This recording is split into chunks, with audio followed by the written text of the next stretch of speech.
right, Halloween is right around the corner, and the average American family will spend just under $8 on candy overall. The country will spend about $2.3 billion, making this a record-breaking holiday for the candy industry. Now, what we want to know is what hidden toxins you'll be giving out to innocent children this Halloween. I'd like to welcome the nutrition chef Alex Fioroni to the show to tell us about the hidden dangers of chemicals and toxins found in popular candy. Thank you for coming on the show. Thank you for having me once again. Oh, I enjoy being here. And like you said, here's these companies making all this money, but what about all the things that's happening to our children and to us as adults from eating some of this so-called fun candy? I know, and kids love Halloween, and I just dread it because I'm like, oh, the candy. My kids, thankfully, I've trained them since they were early just to have a little bit every day. Yes. I think I have Halloween candy from last year. Like, they never finish it. Well, that's the biggest thing, I think. A lot of the parents I talk to, because I do a lot of, I talk to parents because being a nutrition expert and chef, and I think about 90% of parents actually will take away more than 50% of the candy once the kids get home and throw it in the garbage anyway. Or they give it to the overseas guys, right? Yeah, or they give it to people. Yeah, all of a sudden, exactly. Which is like, I don't know if that's such a good idea too, but oh well. They need more health than we do. They certainly sustained energy. But there are so many hidden. Forget the sugars, which are poison to your body, and the preservatives. And there's hidden toxins that people need to know about. There used to be lead. There used to be lead. I mean, there used to be a lot of ingredients that we're very aware of, which is your hydrogenated oils, your high fructose corn syrup, food coloring, but there are some top ones that shouldn't be allowed in the body that are really toxic to the point where they're being banned in other countries. Where there has to be warnings on labels if it's in there because it can cause adverse health complications. Wow. And the top three are yellow number 5. Red 40. Red 40's been a big problem really with bad. kids with ADHD, autism. They've linked really, it to it. In cardiovascular disease, and all of them correlate to cancer. All these that's the toxins one go to cancer. Common denominator is cancer. So it just shows you if your body is. We all have cancer cells. It's just a matter when they turn on and they turn off, and it's all about our lifestyle. And so if we all have them, and we're putting all these foods into our body, and on top of that we have a very polluted soil, very polluted environment, a lot more stress. We're not eating raw fruits and vegetables like we used as a nation. So when we take that into effect, then we're putting all these toxins into our body and supposed to make it fun for our kids. It's really not fun at the end of the day because these kids are going to have diabetes.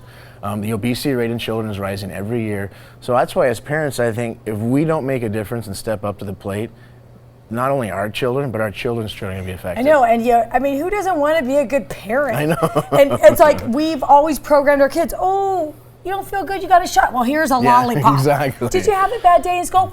Here's some candy or ice cream. And the way you look at it is we're drugging them. You think you're doing something good, but you're not. You're teaching them that not only, okay, so I'm so against candy, but you're teaching them to have, emotional food disorders. Like that becomes a way to comfort them. An emotional attachment. Yeah. And I can speak being a parent and having as many kids as I have is that with Halloween for me, my kids get more excited that I get into Halloween myself as a parent. I like to dress up and have fun and do fun cooking at home with healthy things. And so whatever you put in front of your child and you mimic as an adult, they're going to follow you. Right. So if you're going with the flow of this bad candy, you're not doing your child any benefit, and as an adult too, you're going to also be struggling. He's in the office, everywhere you go, the bank right now, anywhere you walk today there's candy. So as an adult, but I'm not even tempted because it's been such a lifestyle of mine not to eat candy. Yes. That candy's a drug. I just turned it off mentally that I'm done. Now, if there was a good glass of red wine, I would be different. Okay, so what candy is the biggest culprit?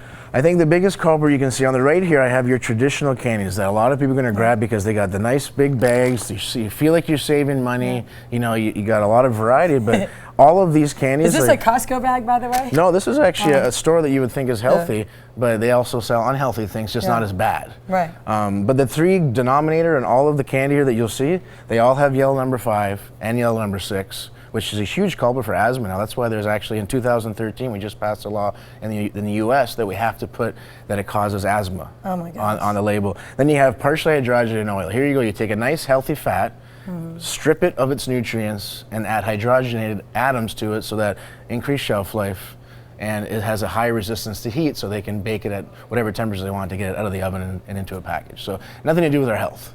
No. You know, all to do with production and shelf control. They don't care. It's a numbers game. They just want the moolah. But we do as parents, and I think, you know, to make a movement, the only way it's going to change is we have to start making better choices. Because eventually, if we put our foot down, these companies are going to change. We're already seeing it happen. Yeah. Companies are changing. They are, you know, seeing that we're getting more educated, and we know that this is not something we want to put in our body because we don't want to be in a doctor's office for the rest of our life. Right. And so there is a movement. You know, the deal is you just don't buy it. You just don't buy it. You know, You consumers go have over that here to the power. left, you know? It's all about the moolah. What And is? so that's the common three: Yeah. is the red 40, the yellow number 5 or 6. They're basically the same, and then also the partial hydrogen or hydrogenyl.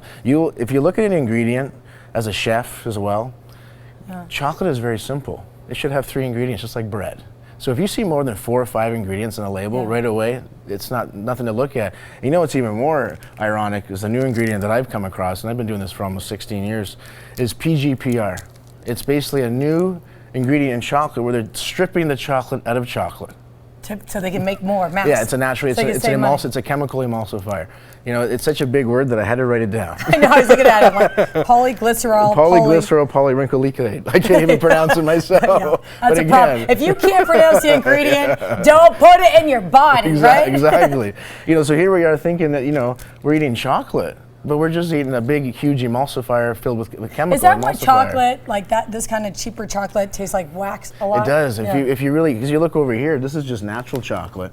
You know, you look at the ingredients here. You're looking at. Well, we're gonna we're gonna take a break though, and we're gonna come back and talk about the alternatives you could pass out. Yeah, to it's not like you need to innocent eliminate children. everything. There is Yeah. other ways we can improve the Halloween locker room. So let's you take a know? quick break. When we come back, we'll give you alternatives to have a better Halloween. We'll be right back.